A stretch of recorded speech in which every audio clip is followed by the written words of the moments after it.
தொடர் விடுமுறையை ஒட்டி கிளாம்பாக்கம் பேருந்து நிலையத்தில் பயணிகள் கூட்டம் அலைமோதுகிறது. கூடுதல் விவரங்களை செய்தியாளர் நவீன்குமாரிடம் கேட்கலாம். நவீன்குமார், வணக்கம். விவரங்களை பதிவு பண்ணுங்க. வணக்கம்.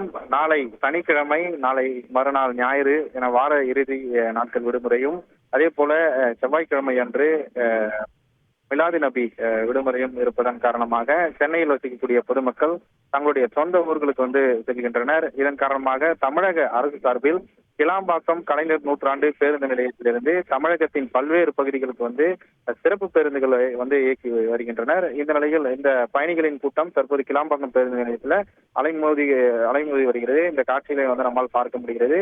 அதாவது சாறை சாறையாக மக்கள் இங்க இந்த பேருந்து நிலையத்திற்கு இங்கிருந்து பல்வேறு பகுதிகளுக்கு பேருந்துகள் மூலமாக செல்கின்றனர். தமிழக அரசு சார்பில் கூடுதல் பேருந்துகள் இயக்கப்பட்டதன் காரணமாக பயணிகள் சிரமமின்றி தற்போது பயணித்து வருகிறார்கள். விவரங்களுக்கு நன்றி நவீன்குமார். செய்திகளை உடனுக்குடன் தெரிந்து கொள்ள உடனே சப்ஸ்கிரைப் பண்ணுங்க.